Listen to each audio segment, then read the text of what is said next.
So we are learning adjectives and adverbs today. Adjectives and adverbs normally describe a noun or a verb. Adjectives describe a noun, adverb describes a verb, and they are very useful in trying to communicate to people exactly what you mean by a particular noun. So if you say a lady, and you know who that is, but you can put an adjective and say a beautiful lady, a tall lady, a thin lady, so that you give a better description of the noun by using adjectives. In English, the adjectives come before the noun, and you can do the same thing for verbs. So if you use the verb ran, you can say ran fast, ran slowly, ran gracefully, ran hurriedly, ran clumsily. So with the adverb, you can give a picture, a mental picture of how the running is done. So especially writers and effective communicators use adjectives and adverbs very effectively. So how would you learn these? You can memorize some words as well, but when you read, you can notice where the adjectives come. And very interestingly, if you know the adjective, it's a bit easy to guess the adverb as well. For example, she is beautiful, right? Beautiful is a very pleasant thing to be. If you put ly into many adjectives, you can make the adverb. She sings beautifully. She sings beautifully. Very often ly. There are exceptions. For example, fast. This is a fast car. This car, he drives fast. It doesn't change. Fastly, there's no verb, there's no adverb called fastly. So fast is one in which the adjectives and the adverb is the same. There are a few like that. But for example, hard. Hardly is not the adverb of hard. This is a hard task, adjective. They work hard. Both the adjective and the adverb are the same form. But very few exceptions. Normally, if you put ly, slow, bus, the bus goes slowly. Very often you can find the adverb as well. Right. Another thing that you have to remember about adjectives in English is you can use it before a noun. She is a tall girl. You can do that. And you can also use it after the be verb. She is tall. She is a tall girl. The girl is tall. Very often before the be verb or verbs like the be verb. She looks tall. She is tired. She seems tired. She looks tired.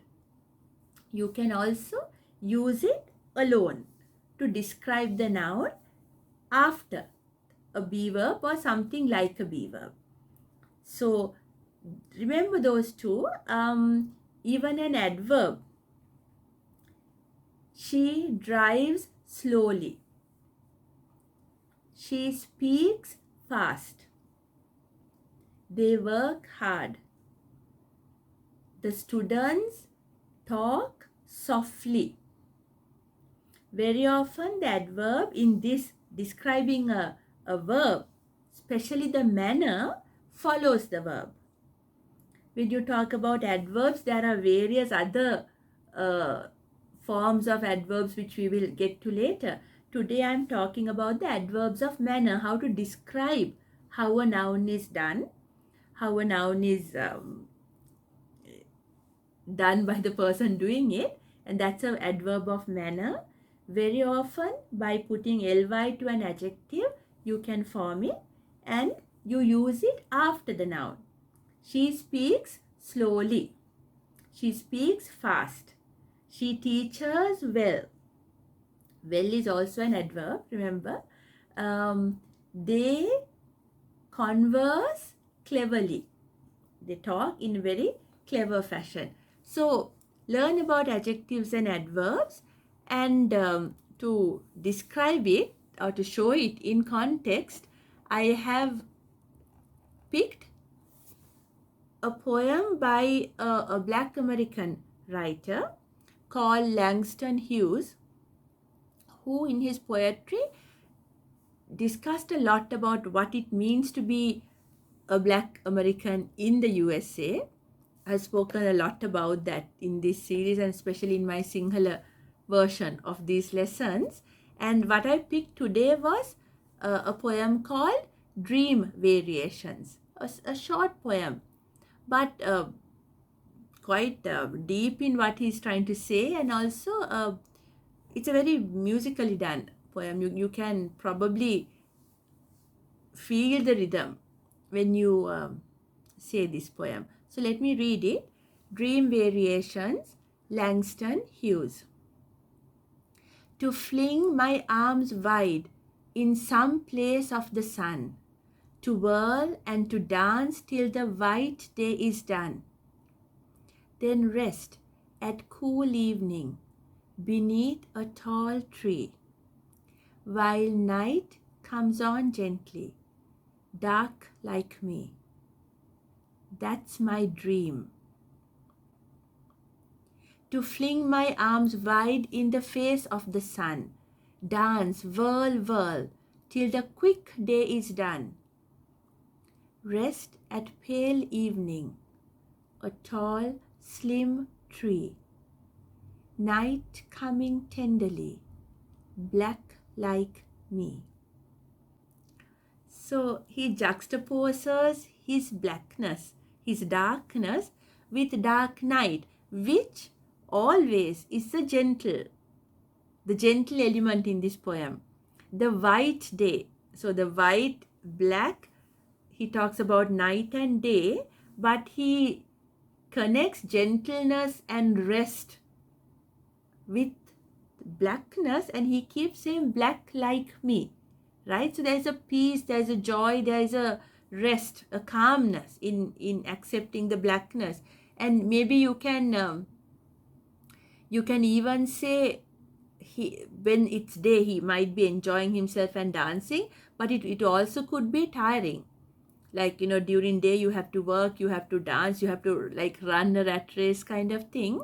So to whirl and to dance till the white day is done. So he's not resting, he's not at peace during the white day, right? So it could be where he's going to work in a predominantly white in a world, if you're in the USA. Then rest at cool evening. So all the nice adjectives, like the calm adjectives, are with night. It's full of adjectives. And to fling my arms wide. Wide is an adverb there. It describes the flinging of his arms. Till the white day is done. So day described as white. It's a very strange juxtaposition. So it could be that the day is bright, or it could be that it is a lot of white people and he's not feeling very comfortable. Then rest at cool evening. So evening, which is dark, like him, is given the adjective cool, pleasant, right? Beneath a tall tree. It's a very common adjective. White night comes on gently. How does it come? Gently. That's the adverb. Dark like me. So adjective first, dark, like me. That is my dream. So possessive, you can even call it a possessive adjectives. I did pronouns last week.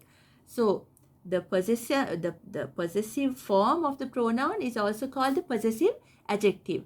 My dream, right? So our dream, your dream, his dream, her dream, their dream, its dream, all these are valid. That's a quick pronoun lesson again. So the second verse starts again, to fling my arms wide. Wide, adverb. In the face of the sun, dance, whirl, whirl, till the quick day is done. So the white day has now become the quick day. Again, strange juxtaposition. This moves because he's in a hurry. The world is moving very fast during the day and it's done, and now he becomes himself. Rest at pale evening. So evening is now pale. The sun is going down. It's not shining. A tall, slim tree. Adjectives can be more than one. Here he uses two, tall, slim. Night coming tenderly. Adverb, tenderly. Coming is described as being tender, tenderly. Black like me. So also remember, there is no limit to the adjectives that you can put, and there is an order. You just Google the order of adjectives. There's an order of color before, size before, number. Easily, it's very rare that you will use all of it, but if you want to know, she was my best friend. So the possessive adjectives comes before the superlative there, right? Next lesson I'm doing comparative, positive, superlative, because adjectives can be compared. And that lesson, and even adverbs can be compared. I'll do it next time. But remember, you can use more than one adjective either before the noun or even after the noun. For example, she is tall, slim and fair. Tall, slim and fair. So 3 things. There's no limit to what you can do. Learn the particular order. Google on the internet the order of adjectives. They will tell you a whole list of what comes before. Don't try to memorize it, because when you're familiar with reading, it naturally comes. If I try to memorize that, I will also get it wrong because I would not remember.